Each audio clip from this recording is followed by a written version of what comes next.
तो दोस्तों, हर हर महादेव। हम अपने शिव के ओर चलते हैं, शिव के गुणगान गाते हैं, शिव के चर्चा के ओर जाते हैं। हर हर महादेव। देखिए महादेव के चर्चा कर रही हूँ। भाई बहन सभी को प्रणाम करती हूँ, मेरे प्रणाम से स्वीकार कर लेना। अब शिव की ओर जाती हूँ और शिव के पहले प्रणाम करती हूँ।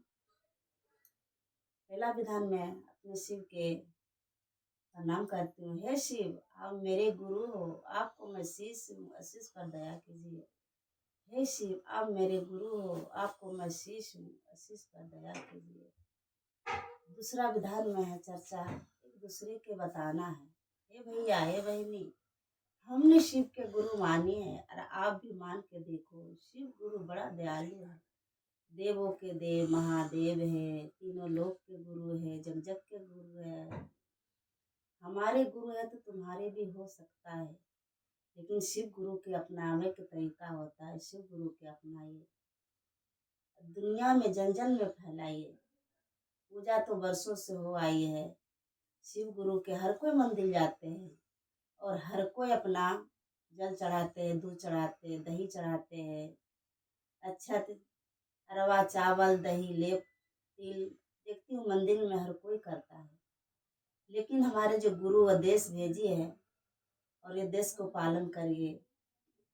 मैं बताया ना, दूसरा विधान में यही कहना है कि पूरा दुनिया में फैलाए, शिव के गुणगान करिए। पूजा तो हर कोई करते हैं, लेकिन हमारे जो शिव गुरु के मंत्र है, मंत्र के करना है, एक दूसरे के बताना है, पूरा दुनिया में जन जन में फैलाना है। जो मैं अभी कही हूँ यही मंत्र है।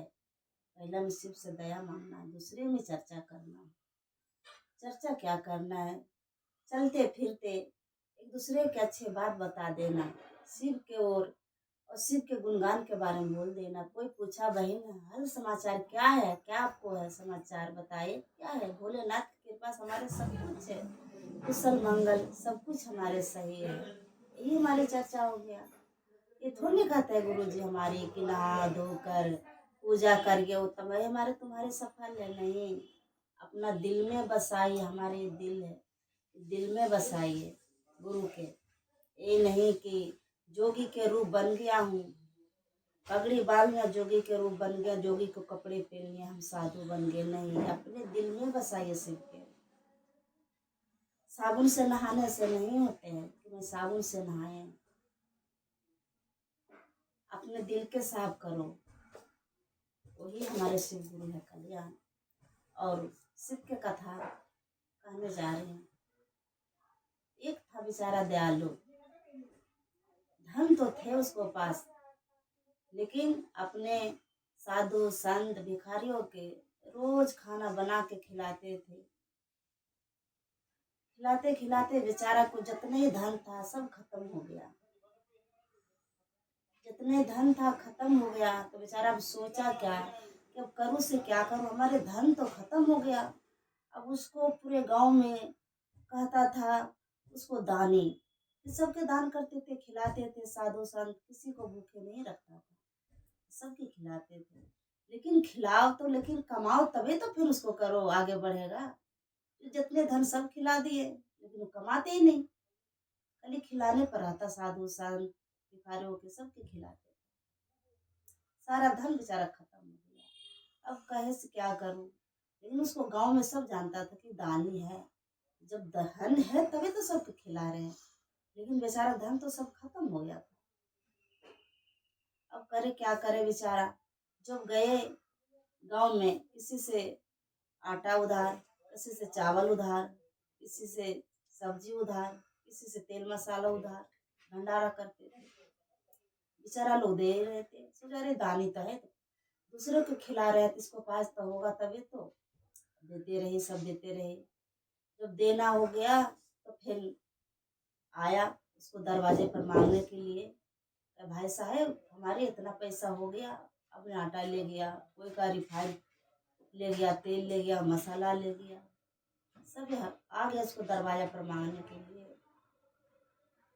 तो कहा कि भाई साहब, अरे अरे अपने खाने के लिए मैं थोड़ने लिए थे, वो तो मैं साधु संत के लिए लिए थे। ये तुम्हारे के तो काम किए, मैं अपना काम थोड़ने किए। तो सब कहा भाई साहब, मैं अपना काम करने के लिए मैं तुम्हारे थोड़ने बोले थे, तुमने उधार लिया, मैं उधारी मांगने आई हूँ। मैं थोड़ने कही कि तुम साधु संत के हमारे खिलाओ, मैं तो कहा तो नहीं। अरे भाई अजय भाई, दूसरों को धन से धन खिला रही है, फिर भी शराब करे कि कोई उधारी दे ही नहीं रहा था। तब उसको लास्ट में चोरी करने पड़ गए। चोरी जब करने पड़ गए तो चोरी किस लिए, चोरी तो हर तरह के होता है। एक चोरी डाकू होता है, एक चोर ऐसे होता है छोटा चोर होता है। अपना कितना चोर हो जो डाकू होता है, अपने को बड़े बनने के लिए चोरी करता है, किसी गाड़ी लूट लेता है, किसी घर मकान के करता है, कोई सोना चांदी लूटता है, बहुत ऐसे चोर होता है। लेकिन वो तो चोर था जो अपना साधु संत के खिलाते थे, वही चोर था। बेचारा एक सेठ के घर में गया चोरी करने। अब सेठ के भी पता था कि कोई न हो ये हरिपाले जी था। तो गए तो उसको लड़कियां कह रहे पापा पापा उठिए, हमारे घर में चोर आ गया। कह अरे सो जाओ, वही होगा हरिपाल, वो जो दानी था, दानी है ना गांव में, उसी को कमी पड़ा, वो हमारे घर में चोरी करने आया। कोई बात नहीं, भगवान के नाम से चोरी करेगा तो हमारे दुख बलाई खत्म हो जाएगा। उन्हें सुन लिया दानी जी। तो सोचा अच्छा, तो इसको घर में मैं चोरी नहीं करूँ, इसको पता है कि मैं दान करूँगी चोरी करके। अभी चली गई दूसरी ओर। तो सब कहा इसको, गांव वाला की चोरी करता है, कर्जा लेता है, ऐसे करो उसको शादी ब्याह करा दो। बेचारा के शादी ब्याह करा दी। अब शादी करी तो घरवाली आई तो सोचा कि अरे भले हमारी शादी हो रही है, शादी होगा तो दोनों हो जाएगी मियाँ बीवी, एक बनाएंगे एक खिलाए, से मैं तंग आ जाती थी। शादी हुई। अब उस लड़की कही कि जो हमारे दान पुण्य दानी साधु संत के जो होगा उसी साथ में शादी करूंगी। तो कहा कि चलो बढ़िया बात है भाई, हम तो दान पुण्य करते हैं, तो बढ़िया बात है, हम दान करेंगे और सबके खिलाएंगे, वो खाना बनाएंगे, हम परोसेंगे। शादी तो हो गए, लेकिन ये पता नहीं था उसको किसको घर में कुछ है नहीं। ऐसे करते करते गई बेचारा दूसरा जगह गए। जब दूसरा जगह गए तो भगवान शिव ने कहा कि बेचारे के पास कुछ नहीं है, चोरी करने के बाद अब इसके सिवा कुछ इसको उपाय नहीं है, नहीं चलती धरती पर। जब सेठ के रूप धरे, पगड़ी बांधे, पोशाक पहने, शिव जी ने धरती पर आने लगा। पार्वती कहा कहाँ जा रहे हो? वो कहा कि भैया हमारे जो ये है दानी जो है, इसको कुछ नहीं है बचे हैं, चोरी के सिवा कुछ नहीं बचे हैं, हम ही कुछ उपाय करते हैं, बेचारा साधु संत इसको लिए भूखे हैं, हम धरती पर जाते हैं। पार्वती कहा तुम भी जाओ तो मैं भी जाऊंगी, मैं भी देखूंगी दानी के, हमारे लिए तो इतना पुण्य कर रहे हैं। तो बेचारी पार्वती ने अब सारा गहना पहन लिए, सारा गहना पहन कर धरती पर दोनों उतरे। तो पार्वती को जो था भोलेनाथ ने नदी किनारे छोड़ दिया था, आई पार आ गया भोलेनाथ सेठ के रूप से। अब सेठ के रूप से आए तो दानी के मिल गया तो कह रहा कि भाई साहब कि सुनता है गांव में चोर है, बहुत विशाल चोर है। कर हाँ है, बहुत विशाल है, बहुत कुछ करते हैं, मार काट देते हैं भी हो। अच्छा जी, तो करो मेरे तो इधर ही पार होना था। कर अच्छा, तो उसको हाथ में अंगूठी देखा दानी जी ने। कहा भाई साहब ऐसे करो, तुम्हारे तो ले जाऊंगी, पार कर दूंगी, एक मुदाले दे दो हाथों के। तो भोलेनाथ ने खोल के मुदाले दे दिए। गई घर गए दौड़ और सोने के बेच कर सारा सामान लेके अपने घरवाले को दे दिया। कह रहा तब तो भोजन तैयार कर, तब मैं आती हूँ। फिर आए, फिर कहा कि अब जाना है उसको और नदी के पार करना।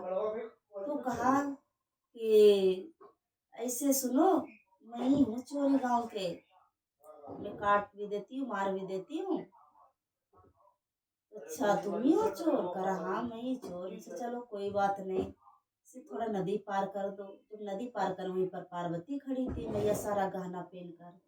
करा एक सुंदर नारी है, सोने से लदी है। तो कहा चोर तो मैं ही हूँ, मैं तो काट भी सकती हूँ, मार भी सकती हूँ।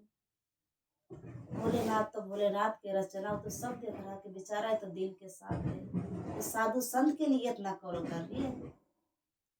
जब गए, कहा पार्वती के सारा जा गहना दे दो तभी नदी के पार कराऊंगे। तो पार्वती के सारा गहना देने लग गया। अब एक रह गया मंगलसूत्र, वो कहा मैं नहीं दूंगी। करा नहीं, ये भी देने पड़ेगा। तो सारा गहना दिया, तीखू ने दूंगी। करा नहीं, ये मेरे आदमी को निशानी है, मैं नहीं दूंगी। तो भोलेनाथ का तो बड़ी बवाल उठ जाएगी, बवाल खड़ी हो जाएगा। ये तो दानी तो लेके छोड़ेगा। ऐसे करती हूँ कि मैं ही स्वयं प्रकट हो जाती हूँ। तो प्रकट हो गई भोलेनाथ ने अपना रूम में, पार्वती भी अपना रूम में हो गया। तो जब अपना रूप में हो गए तो दानी बाबा ने पैरों में गिर गया, बोला हर हर महादेव की जय। तुम्हारे बेड़ा पार है भोलेनाथ, हमने जाने कि स्वयं मेरे भोलेनाथ और पार्वती आई हो हमारे साथ में।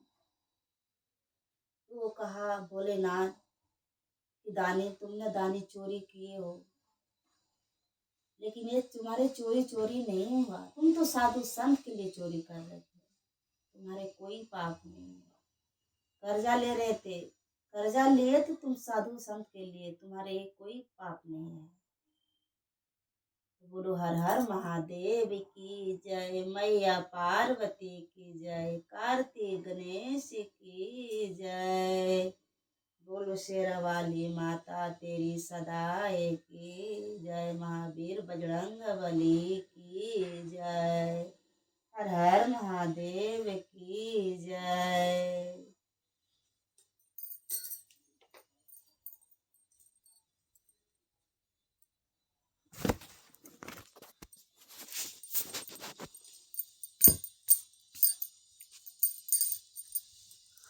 वीडियो बंद कर।